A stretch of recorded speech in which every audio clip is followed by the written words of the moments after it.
Hi, I'm Alista. So today we are going to discuss feminism in contemporary media arts. So first of all, for the definition, feminism, the belief in social, economic, and political equality of the sexes. The belief that women are treated inequitably within a society which is organized to prioritize male viewpoints and concerns. Throughout most of Western history, public life was not reserved for women. For example, in medieval times, women were denied the right to own property, to study, to participate in public life. Even in 20th century, women cannot vote in Europe, and there's some restrictions on women are still continuing today. Feminist movements seek to increase their access to equality in a male-dominant culture, like the right to vote, to hold public office, to work, to earn fair wages, to name a few. Feminist art movement in the 1960s aims to rewrite our mostly male-dominant art history through art.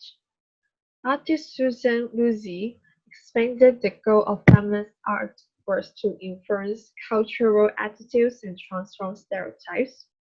Before feminism, female artists were denied exhibitions and gallery representation based on their gender on many occasions. To battle with this, feminist artists can create alternative places and to change institutions' policies to promote female artists within the market. Feminist artists want to create a dialogue between the audience and the artwork through the inclusion of women's point of view, and they would like to bring reflection to the audience about social and political landscape. Yet, feminism and art have created spaces for thinking and rethinking the links between gender and creativity. And what's more, feminist artists were likely to create their work with alternative materials that were connected to the female gender, such as textiles or performers and video that which were little used by men. By expressing themselves through these non-traditional means, women sought to expand the definition of fine art and to incorporate a wider variety of artistic perspectives. And this is the video of Our Neither Woman by Kim Soja.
Neither woman is made up of 8 simultaneous project videos.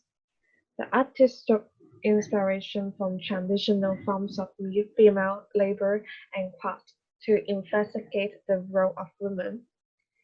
In the video, the artist stood absolutely still in various urban environments, wearing the same clothes, standing the same way. The artist visualized herself as a needle passing through the fabric of a place and its people, and the location in the work is the places of balance. The needle girl is a metaphoric function who links the city together as the needle can be an instrument of suture and healing. And this is a remote sensing by Ursula Biermann.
How can a technological geography be complemented with multiple counter-geographies that will map a gendered and possibly conflicting view of the world that can account for migration and cross-border circuits, illegal and illicit networks, alternative circuits of survival where women have emerged as key actors?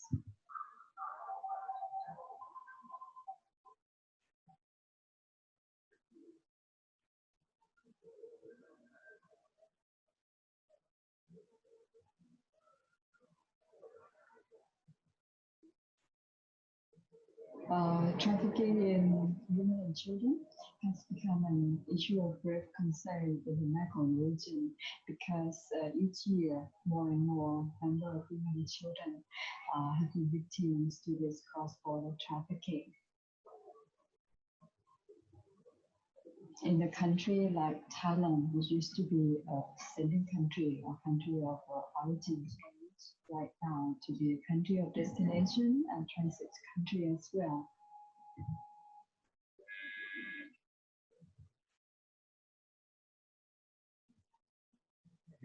The video traced the journeys and reasons of women who travel across the globe for engaging in the sex industry. The artist would like to criticize the global sex trade, reveal how technologies of marginalization affect women in their sexuality, and the video incorporates images from satellites and other geotechnology, presenting women's body as being the location for their work and for their subjectivity, and as goods that are trafficked between men. Next, I would like to pass to my groupmate. And then I want to talk about the artwork created by Fear Sport, which is Identity Transfer 1, 2, and 3. Fear Sport is an Austrian avant-garde feminist artist. She is best known for her photography and radical performances that explore the female body and the male's gaze. In Identity Transfer works, she wore a tight black trousers, a zipped-up back jacket that was different than that of Identity Transfer 1 and 3. She wore gold chains on her neck and wrist and full makeup in 1960s style, which is very stylish. Her sport poses are very similar pose in Identity Transfer 1 and 3. Her left hand was was on her hips, pulling the jacket zipper up with her middle and index fingers, and the white hand held the jacket edge to her waist, holding the same position. The difference is in the head, where the first has her head tilted to the right with a sad face. Identity transfer fee had her holds her head up and smiled. In Identity Transfer 2, she smiled while facing the viewer and her hands rest on her hips. This outfit is in fact used in many different work on hers and other self-portrait photograph that used the head on hips pose and similar outfits is named pop, as in pop culture. A particular historical moment is reflected in this work because the representation of gender is unclear in the identity transfer image, which is a recent message with feminism. Male and female clothing began to confuse and become more and more similar. Men started to wear tight trousers and jewelry as well, and at the same time, feminist movements begin to gain public view. That is to say, more and more people are looking into feminist cultures. And then I am going to talk about the artwork Makeup Makedown by artist Sandra Ivikovic. She was the first artist in Croatia to identify herself as a feminist. Sandra Ivikovic early video works examined the pressure imposed on women to conform to conventional notions of beauties and explore the feminist contention that the perfect is the political. The artwork Makeup Makedown is a 9-minute colored video of the artist applying makeup to herself. We can only see her upper body, but not her face. The way the ritual was done and deliberate and intimidating, such as touching her lotion bottles slowly and carefully. The video was produced in 1976, but was filmed again in 1978 to transfer it onto a screen. Now you can see it on a screen with headphones to further expand the point of objectified female. The work echoes critiques of feminists that beauty, woman, and femininity are often naturalized in their association. In other words, people used to think these qualities should belong together. For the ritual of making up without showing the face to dissociate femininity, beauty, and desire from the object of desire for the male's gaze. She used a video of her putting on makeup without showing his face or body to show that female has the right to protect their private parts and avoid male gaze as well. Next, we will talk about feminism media art from male artists. Media art from women feminists are not uncommon, but we also want to talk about how male artists create media art about feminism. feminism as well. Artist Charlie White is consumed by the phenomenon of the consumerist teenager, particularly the females. He created many artwork about female. He is also a feminist.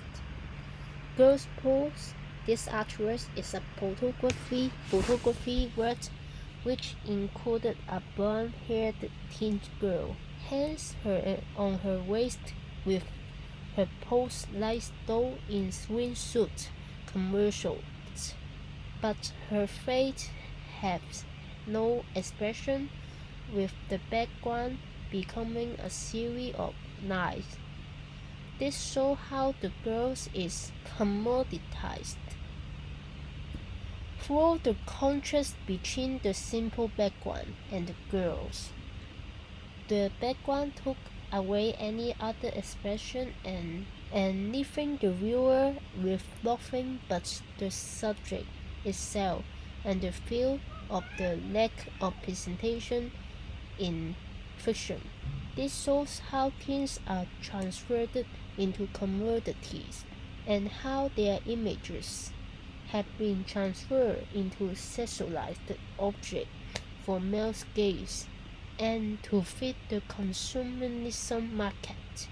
This shows that the market is using teens as fetishized objects because White thinks that the phenomenon in the teens of both genders. Therefore, he also took a photo named Boy Pose and taking away unnecessary details. Similar to girl pose, he wants to say that male gaze also happens on male as well, which is using the viewer of an outsider to see male gaze and the commodification of female teens. He is also using his work to challenge the male dominated market from the perspective of male. He believes in fair cultures, meaning aesthetic can break through our perception of genders. No matter what gender you are, you can be also beautiful. In conclusion, contemporary media art had become an effective medium for exploiting feminism to challenge the male-dominated market of art. This is because feminist artists have paid efforts for the masses to acknowledge the achievement of female artists and neglect viewers to treat the artwork with dignity and equality. For photography or cinematography, feminist artists record their own body or body of other females to discuss the topic of re-establishing our perspective of the female body and judge the sociological phenomena of commoditized female or the intense lenticular male gaze. Feminism is also discussed by male artists as the topic are getting more attention. However, they not only discuss about the objectification of female and male gaze. It's also agreed that the phenomenon appear because of the desire of youth, and as such, both teenagers, female and boys, face the same problem while it's slightly different. This is the end of our presentation.